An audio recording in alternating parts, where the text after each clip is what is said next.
नमस्कार श्रोते हो.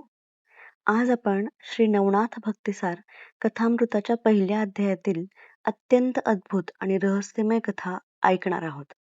ही कथा आहे नवनाथांच्या अवताराची सुरुवात कशी झाली याची. कलियुगाच्या प्रारंभी देवांनी कोणता महान संकल्प केला होता आणि मच्छिंद्रनाथांसारख्या महान योगीचा जन्म कसा झाला हे आपण या कथेतून जाणून घेणार आहोत. कलियुगाचा प्रारंभ झाला होता. धर्माची शक्ती कमी होऊ लागणार, मनुष्य अधिकाधिक मोह, लोभ आणि अज्ञानाच्या गर्तेत जाणार, हे सर्वज्ञ भगवान श्री विष्णूंना ठाऊक होते. म्हणूनच एक दिव्य योजना आखण्यात आली. एके दिवशी लक्ष्मीकांत भगवान श्री विष्णूंनी आपल्या सेवकाला आज्ञा दिली, जा नवनारायणांना द्वारकेस बोलावून आणा. भगवानांची आज्ञा मिळताच सेवक निघाला. त्यावेळी द्वारकेतील राजमहालात सुवर्णाचे भव्य सिंहासन मांडलेले होते. त्या सिंहासनावर स्वयं लक्ष्मीकांत विराजमान होते. त्यांच्या जवळ त्यांचे परमप्रिय भक्त आणि सखा उद्धव बसले होते. श्रोते हो, येथे उल्लेख केलेले नवनारायण हे साधे ऋषी नव्हते. भागवत पुराणानुसार ते भगवान ऋषभदेवांचे दिव्य पुत्र आणि आत्मज्ञान प्राप्त झालेले महान योगी होते. जगाला भक्ती, वैराग्य आणि आत्मसाक्षात्काराचा मार्ग दाखवण्यासाठी त्यांचा अवतार झाला होता. थोड्याच वेळात कवी, हरी, अंतरिक्ष, प्रबुद्ध, पिप्पलायन, आविर्होत्र, चमस, द्रुमिल आणि करभाजन असे नवनारायण तेथे येऊन पोहोचले. नवनारायणांना पाहताच भगवान विष्णू स्वतः सिंहासनावरून खाली उतरले. त्यांनी मोठ्या प्रेमाने आणि सन्मानाने सर्वांना आलिंगन दिले. त्यानंतर आपल्या सुवर्ण सिंहासनावर त्यांना बसविले. फक्त एवढेच नव्हे, तर षोडशोपचाराने त्यांची पूजा करून त्यांचा गौरव केला. भगवानांचा हा विलक्षण सन्मान पाहून नवनारायण आश्चर्यचकित झाले. त्यांनी नम्रपणे विचारले, हे प्रभू, आम्हाला इतक्या सन्मानाने येथे बोलावले आहे, त्यामागे कोणता विशेष हेतू आहे? तेव्हा श्रीहरी म्हणाले, हे नारायणांनो, आता कलियुगाचा प्रारंभ झाला आहे. या युगात धर्माची घट होईल, भक्तीचा मार्ग दुर्बल होईल, म्हणून तुम्हा सर्वांना पृथ्वीवर अवतार घ्यावा लागेल. जसे राजहंसांचा समूह एकत्र समुद्राकडे उडत जातो, त्याचप्रमाणे तुम्ही सर्वजण एकत्रितपणे मृत्यूलोकात अवतार धारण कराल. हे ऐकून नवनारायणांनी विचारले, हे जनार्दना, आम्ही अवतार घ्यायला तयार आहोत, पण कोणत्या नावाने आणि कोणत्या रूपाने पृथ्वीवर प्रकट व्हायचे हे कृपया आम्हाला सांगा. भगवान श्री विष्णू हसले. ते म्हणाले, तुम्ही सर्वजण पृथ्वीवर जाऊन महान संप्रदायांची स्थापना कराल, लोकांना दीक्षा द्याल, धर्म, योग आणि भक्तीचा प्रसार कराल. पण असे समजू नका की फक्त तुम्हालाच अवतार घ्यावा लागणार आहे. तुमच्यासोबत अनेक दिव्य आत्मे देखील पृथ्वीवर जन्म घेतील. त्यानंतर भगवानांनी एक एक करून भविष्यातील अवतारांचे रहस्य उलगडण्यास सुरुवात केली. ते म्हणाले, महर्षी वाल्मिकी तुळशीदास म्हणून जन्माला येतील, शुकमुनी कबीर होतील, व्यासमुनी जयदेव होतील, माझा अत्यंत प्रिय उद्धव नामदेव म्हणून पृथ्वीवर येईल, जांबुवंत नरहरी म्हणून प्रसिद्ध होईल, माझा भाऊ बलराम पुंडलिकाच्या रूपात जन्माला येईल, मी स्वतः ज्ञानदेव या रूपाने अवतार घेईन, भगवान शंकर निवृत्तीनाथ होतील, ब्रह्मदेव सोपानदेव होतील, आदिमाया मुक्ताबाई म्हणून अवतरतील, हनुमंत रामदास म्हणून पृथ्वीवर जन्म घेतील आणि माझी सेविका कुब्जा जनीदासी म्हणून प्रसिद्ध होईल. भगवान पुढे म्हणाले, आपण सर्व मिळून कलियुगात भक्तीचा दीप पुन्हा प्रज्वलित करू. हे ऐकल्यावर नवनारायण अत्यंत आनंदित झाले. परंतु त्यांच्या मनात अजून एक प्रश्न होता. त्यांनी विचारले, प्रभू, आम्ही कोणत्या ठिकाणी जन्म घेऊ? आमचा अवतार नेमका कसा होईल? तेव्हा भगवान श्रीहरी पुढे म्हणाले, हे नवनारायणांनो, तुमच्या मनात जो प्रश्न आहे तो अत्यंत योग्य आहे. पृथ्वीवर कोणत्या रूपाने आणि कोणत्या ठिकाणी अवतार घ्यायचा हे जाणून घेण्याची तुमची इच्छा स्वाभाविक आहे. हे सर्व रहस्य महर्षी व्यासांनी भविष्य पुराणामध्ये पूर्वीच वर्णन करून ठेवले आहे. आता मी ते तुम्हाला सांगतो. भगवानांचे हे शब्द ऐकताच सर्व नवनारायण अत्यंत उत्सुकतेने ऐकू लागले. श्रीहरी म्हणाले, प्राचीन काळी ब्रह्मदेवापासून 88,000 ऋषी उत्पन्न झाले. त्यावेळी ब्रह्मवीर्याचे अनेक अंश विविध ठिकाणी पडले. त्या दिव्य तेजाच्या कणांमधून भविष्यात अनेक महान कार्य घडणार होते. त्या तेजाचा एक भाग यमुना नदीमध्ये पडला. ते दिव्य तेज एका मच्छीने गिळून टाकले. काळाच्या ओघात त्या माशाच्या उदरात दिव्य गर्भ वाढू लागला. त्या गर्भामध्ये कविनारायण अवतार धारण करतील आणि पृथ्वीवर मच्छिंद्रनाथ म्हणून प्रसिद्ध होतील. हे ऐकून कविनारायण नम्रतेने मस्तक झुकवून भगवानांचे वचन स्वीकारू लागले. त्यानंतर श्रीहरी अंतरिक्ष नारायणांकडे पाहत म्हणाले, पूर्वी भगवान शंकरांनी आपल्या तिसऱ्या नेत्रातून प्रगट झालेल्या अग्नीद्वारे कामदेवाचे दहन केले होते. त्या अग्नीने त्या तेजाला धारण केले आहे. भविष्यात अंतरिक्ष नारायण त्या अग्नीमध्ये अवतार धारण करतील आणि जालंधरनाथ या नावाने जगभर प्रसिद्ध होतील. जन्मेजयाच्या वंशात एक महान यज्ञ होईल. त्या यज्ञकुंडात दिव्य तेज प्रगट होईल आणि त्यातून जालंधरनाथांचा अवतार होईल. नंतर भगवान चमस नारायणांकडे वळले. ते म्हणाले, ब्रह्मतेजाचा एक भाग रेवा नदीच्या तीरावर पडलेला आहे. त्या दिव्य तेजामध्ये चमस नारायण अवतार घेतील आणि रेवणनाथ म्हणून प्रसिद्ध होतील. सर्व नवनारायण एकाग्रतेने भगवानांचे शब्द ऐकत होते. यानंतर भगवान म्हणाले, त्या दिव्य ब्रह्मतेजाचा एक अंश एका सर्पिणीने प्राशन केला होता. नंतर जन्मेजय राजाने सर्पसत्र सुरू केले. त्यावेळी अनेक सर्पांचा विनाश होत होता, परंतु आस्तिक ऋषींनी त्या सर्पिणीच्या उदरामध्ये दिव्य बीज असल्याचे ओळखले. त्याने तिचे रक्षण केले. काळ पूर्ण झाल्यावर त्या सर्पिणीने वडाच्या वृक्षाखाली आणि वटसिद्ध नागनाथ म्हणून जगात प्रसिद्ध होतील. भगवान पुढे म्हणाले, काळाच्या प्रवाहात मच्छिंद्रनाथ एक महान सिद्धयोगी होतील. त्यांच्या कृपेने प्राप्त झालेल्या भस्मावर सूर्याचे दिव्य तेज पडेल. त्या तेजामधून हरिनारायण अवतार धारण करतील. पुढे संपूर्ण जग ज्यांना गोरक्षनाथ म्हणून ओळखेल, तो महान अवतार याच प्रकारे प्रकट होईल. सभेमध्ये एक दिव्य शांतता पसरली होती. भगवान आता पुढील रहस्य उलगडणार होते. भगवान श्रीहरींचे पुढे वचन सुरूच होते. नवनारायणांच्या डोळ्यात उत्सुकता होती. प्रत्येक जण आपल्या भविष्यातील कार्याबद्दल जाणून घेण्यासाठी आतुर झाला होता. भगवान पुढे म्हणाले, पूर्वी दक्ष प्रजापतीच्या नगरीत भगवान शंकर आणि पार्वती यांचा विवाह समारंभ मोठ्या उत्साहात पार पडत होता. त्यावेळी पार्वतीचे अद्वितीय सौंदर्य पाहून ब्रह्मदेवांच्या मनात क्षणभर चंचलता निर्माण झाली आणि त्यांच्या शरीरातून दिव्य वीर्य बाहेर पडले. त्यामुळे ब्रह्मदेवांना अत्यंत लाज वाटली. त्यांनी ते तेज नष्ट करण्याचा प्रयत्न केला. त्यातील एका भागातून 60,000 वालखिल्य ऋषी उत्पन्न झाले. परंतु त्या दिव्य तेजाचा आणखी एक अंश भागीरथी नदीमार्गे कुशद्वीपावर जाऊन स्थिरावला. आजही ते दिव्य तेज तेथे विद्यमान आहे. त्या तेजामध्ये पिप्पलायन नारायण अवतार धारण करतील आणि चरपटीनाथ या नावाने जगभर प्रसिद्ध होतील. हे ऐकताच पिप्पलायन नारायणाने नम्रतेने भगवानांना वंदन केले. भगवान पुढे म्हणाले, एकदा कैलिक ऋषींनी भिक्षापात्र आपल्या आश्रमाच्या अंगणात ठेवले होते. योगायोगाने सूर्यदेवांचे दिव्य तेज त्या पात्रात पडले. ते दिव्य तेज काळजीपूर्वक जपले गेले. योग्य वेळ आल्यावर त्या तेजात द्रुमिल नारायण प्रवेश करतील आणि भर्तरीनाथ या नावाने अवतार घेतील. सभेतील वातावरण अधिकच गंभीर होत होते. प्रत्येक अवतारामागे दैवी योजना कार्यरत असल्याचे सर्वांना जाणवत होते. भगवान पुढे म्हणाले, हिमालयातील एका पवित्र अरण्यात ब्रह्मदेवांच्या दिव्य तेजाचा काही भाग पडला होता. त्यातील काही अंश भूमीवर राहिला, तर काही भाग एका हत्तीच्या कानामध्ये गेला. त्या दिव्य अंशात प्रबुद्ध नारायण अवतार धारण करतील आणि पुढे कानिफनाथ म्हणून प्रसिद्ध होतील. हे ऐकताच प्रबुद्ध नारायणांच्या मुखावर प्रसन्नतेचे भाव उमटले. यानंतर भगवानाने शेवटचे रहस्य उलगडले. ते म्हणाले, भविष्यात गोरक्षनाथ महान योगसिद्धी प्राप्त करतील. एकदा ते आपल्या योगशक्तीने चिखलाचा एक पुतळा तयार करतील. त्या पुतळ्यामध्ये करभाजन नारायण प्रवेश करतील आणि त्या दिव्य अवताराला जग गहिनीनाथ या नावाने ओळखेल. सर्व नवनारायण आता स्तब्ध झाले होते. त्यांच्या भविष्यातील कार्याचा महान आराखडा त्यांच्यासमोर स्पष्ट झाला होता. भगवान श्रीहरी पुढे म्हणाले, तुम्ही पृथ्वीवर जाऊन धर्म, योग, ज्ञान, वैराग्य आणि भक्ती यांचा प्रसार कराल आणि असंख्य जीवांना संसाररूपी अंधारातून मुक्तीचा मार्ग दाखवाल. भगवानांचे वचन ऐकून नवनारायणांच्या अंतःकरणात अपार आनंद निर्माण झाला. त्यांनी भगवानांना साष्टांग नमस्कार केला. भगवानांची आज्ञा शिरसावंद्य मानून ते सर्व तेथून निघाले. यानंतर ते मंदराचल पर्वतावर गेले. तेथे शुक्राचार्यांच्या समाधीजवळ त्यांनी दीर्घकाळ समाधी धारण केली.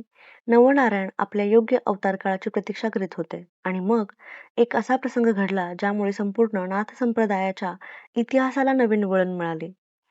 एकीकडे मंदराचलावर समाधीस्थ असलेले नवनारायण आपल्या अवतार काळाची प्रतीक्षा करीत होते, तर दुसरीकडे कैलास पर्वतावर भगवान शंकर आणि माता पार्वती विराजमान होते. एके दिवशी पार्वती मातेच्या मनात एक विचार आला. त्या भगवान शंकरांना नम्रपणे म्हणाल्या, स्वामी, आपण नेहमी ज्या दिव्य मंत्राचा जप करीत असता, तो मंत्र मला जाणून घ्यायचा आहे. आपण माझ्यावर कृपा करून त्या मंत्राचा उपदेश करावा. भगवान शंकर स्मित हास्य करीत म्हणाले, देवी, हा मंत्र अत्यंत गुप्त आहे. तो सामान्य स्थळी सांगता येणार नाही. यासाठी पूर्ण एकांत आणि पवित्र वातावरण आवश्यक आहे. चल, आपण योग्य स्थळाचा शोध घेऊया. भगवान शंकर आणि पार्वती कैलास सोडून निघाले. ते अनेक पर्वत, अरण्ये, नद्या आणि निर्जन प्रदेश ओलांडत होते. शेवटी ते यमुना नदीच्या तीरावर पोहोचले. तो प्रदेश अत्यंत शांत होता. तेथे मनुष्यवस्ती नव्हती. फक्त नदीचा मंद प्रवाह, पक्ष्यांचा क्षीण आवाज आणि निसर्गाची अद्भुत शांतता होती. भगवान शंकर म्हणाले, देवी, हे स्थान योग्य आहे. दोघेही नदीकिनारी आसनस्थ झाले आणि मग भगवान शंकरांनी अत्यंत गूढ आणि दिव्य अशा परब्रह्मविद्येचा उपदेश सुरू केला. परंतु त्यावेळी एक अद्भुत योग घडत होता. पूर्वी ब्रह्मतेज ग्रहण केलेली एक गर्भवती मच्छी यमुनेच्या पाण्यात त्याच ठिकाणी होती. तिच्या उदरामध्ये कवी-नारायण अवतार धारण करून वाढत होते. भगवान शंकरांचा प्रत्येक शब्द, प्रत्येक मंत्र, प्रत्येक तत्वज्ञान त्या गर्भस्थ बालकाच्या कानावर पडत होते. तो अजून जन्मालाही आला नव्हता, परंतु त्याचे भाग्य विलक्षण होते.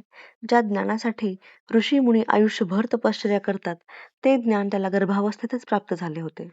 भगवान शंकर परब्रह्माचे स्वरूप, जीव आणि शिव यांचे ऐक्य, मायेचे रहस्य आणि मुक्तीचा मार्ग सांगत होते. गर्भातील त्या दिव्य बालकाने संपूर्ण उपदेश मनोभावे ऐकला आणि त्या दिव्य ज्ञानाच्या प्रभावाने त्याच्या अंतःकरणातील सर्व अज्ञान नाहीसे झाले. द्वैत भाव नष्ट झाला. मी आणि तू हा भेद विरघळून गेला. त्याला सर्वत्र एकच परब्रह्म दिसू लागले. तो ब्रह्मस्वरूप झाला. काही वेळाने भगवान शंकरांचा उपदेश पूर्ण झाला. त्यांनी पार्वती मातेकडे पाहिले आणि विचारले, देवी, या उपदेशाचा सार तुला समजला का? शंकरांचे वाक्य पूर्ण होण्याआधीच अचानक एक आवाज घुमला. तो आवाज पार्वतीचा नव्हता. तो आवाज नदीतून येत होता. गर्भातील त्या बालकाने उत्तर दिले, प्रभो, सर्व काही ब्रह्मस्वरूप आहे. सर्वत्र एकच परमतत्व आहे. क्षणभर संपूर्ण परिसर स्तब्ध झाला. भगवान शंकर आश्चर्यचकित झाले. त्यांनी आपल्या दिव्य दृष्टीने सर्वत्र पाहिले, तेव्हा त्यांना त्या मच्छीच्या उदरामध्ये असलेला दिव्य गर्भ दिसला. त्यांना समजले की कवी नारायणाने त्या गर्भात प्रवेश केला आहे. भगवान शंकरांच्या मुखावर समाधानाचे हास्य उमटले. ते म्हणाले, हे दिव्य बालका, तू महान भाग्यवान आहेस. माझा हा गुप्त उपदेश ऐकून तुला अमूल्य लाभ झाला आहे. तुझे कल्याण निश्चित आहे, परंतु या ज्ञानाची पूर्णता तुला पुढे प्राप्त होईल. योग्य वेळ आल्यावर तू बद्रिकाश्रमात ये. तेथे तुला भगवान दत्तात्रेयांचा अनुग्रह प्राप्त होईल. त्यांच्या कृपेने तुझे कार्य पूर्णत्वास जाईल. भगवान शंकरांनी त्याला आशीर्वाद दिला. त्यानंतर पार्वतीसह ते पुन्हा कैलास पर्वतावर परत गेले. आता मच्छीच्या उदरामध्ये वाढणारा तो दिव्य गर्भ निरंतर त्या मंत्राचा जप करू लागला. काळ पुढे सरकला होता आणि अखेर त्या दिव्य अवताराच्या जन्माची वेळ जवळ येऊ लागली होती. गर्भधारणेचा कालावधी पूर्ण झाल्यावर ती मच्छी यमुना नदीच्या तीरावर आली. नदीकिनारी एका सुरक्षित जागी तिने अंडे ठेवले आणि पुन्हा नदीच्या पाण्यात निघून गेली. त्या अंड्यामध्ये भविष्यात संपूर्ण नाथ संप्रदायाला दिशा देणारा महान योगी वाढत होता. काही दिवस उलटले. एके दिवशी यमुना नदीच्या तीरावर काही बक पक्षी मासे पकडण्यासाठी आले. त्यांची नजर त्या अंड्यावर पडली. तो एखादा खाद्यपदार्थ आहे असे समजून त्यांनी आपल्या तीक्ष्ण चोचींनी त्या अंड्यावर प्रहार करण्यास सुरुवात केली. काही क्षणातच अंडे फुटले. अंड्याचे 2 तुकडे झाले आणि त्या तुकड्यांमध्ये त्यांना एक तेजस्वी बालक दिसले. सूर्याप्रमाणे चमकणारे ते बालक मोठ्याने रडत होते. तो विलक्षण प्रकार पाहून ते पक्षी घाबरले आणि ते त्याच क्षणी तेथून उडून गेले. नदीकिनारी आता ते दिव्य बालक एकटेच पडले होते. योगायोगाने त्याच वेळी कामिक नावाचा एक कोळी त्या मार्गाने जात होता. त्याची नजर त्या फुटलेल्या अंड्यावर पडली. कुतूहलाने तो जवळ गेला आणि पाहतो तर काय, त्या अंड्याच्या कवचात एक दिव्य तेजाने झळाळणारे बालक पडले होते. त्याच्या अंगातून जणू सूर्याप्रमाणे प्रकाश झिरपत होता. कामीच्या हृदयात त्या बालकाबद्दल अपार माया निर्माण झाली. तो म्हणाला, अरे देवा, हे कोमल बाळ येथे एकटेच कसे आले? एखादा हिंस्र प्राणी किंवा पक्षी याला इजा पोहोचवेल. तो बालकाला उचलण्यासाठी पुढे सरसावला. इतक्यात आकाशातून दिव्यवाणी ऐकू आली. आकाशवाणी म्हणाली, हे कामिका, घाबरू नकोस. हे सामान्य बालक नाही. हा साक्षात कवी नारायणाचा अवतार आहे. या बालकाला आपल्या घरी घेऊन जा. त्याचे प्रेमाने संगोपन कर. याचे नाव मच्छिंद्रनाथ ठेव. याच्याविषयी मनात कोणताही संशय बाळगू नकोस. आकाशवाणी ऐकताच कामिकच्या अंगावर रोमांच उभे राहिले. त्याने अत्यंत आदराने त्या बालकाला आपल्या हातात घेतले, आपल्या हृदयाशी धरले आणि आनंदाने आपल्या घरी घेऊन गेला. घरी पोहोचल्यावर त्याने आपल्या पत्नीला सगळा वृत्तांत सांगितला. तो म्हणाला, "देवाने आपल्यावर कृपा केली आहे. आपल्याला पुत्र प्राप्त झाला आहे." कामिकची पत्नी हे ऐकून अत्यंत आनंदित झाली, कारण अनेक वर्षे झाली तरी त्यांना अपत्यप्राप्ती झाली नव्हती. परंतु आज अचानक त्यांच्या दारी हे भाग्य आले होते. तिने प्रेमाने त्या बालकाला आपल्या कुशीत घेतले. मातृत्वाच्या भावनेने तिचे अंतःकरण भरून आले. ज्या स्त्रीला कधी मूल झाले नव्हते, तिच्या स्तनातूनही दूध वाहू लागले. ते बालक प्रेमाने दूध पिऊ लागले. कामिक आणि त्याची पत्नी अत्यंत प्रेमाने मच्छिंद्रनाथांचे पालनपोषण करीत होते. जसा जसा काळ पुढे जात होता, तसा तसा त्या बालकाच्या अंगी असामान्य गुण दिसू लागले. त्यांच्या स्वभावात करुणा होती, शांतता होती आणि प्रत्येक जीवाविषयी अपार प्रेम होते. 5 वर्षांचा झाल्यावर एके दिवशी कामिकने विचार केला, आता मुलगा मोठा झाला आहे. त्याला आपल्या व्यवसायाची ओळख करून द्यावी.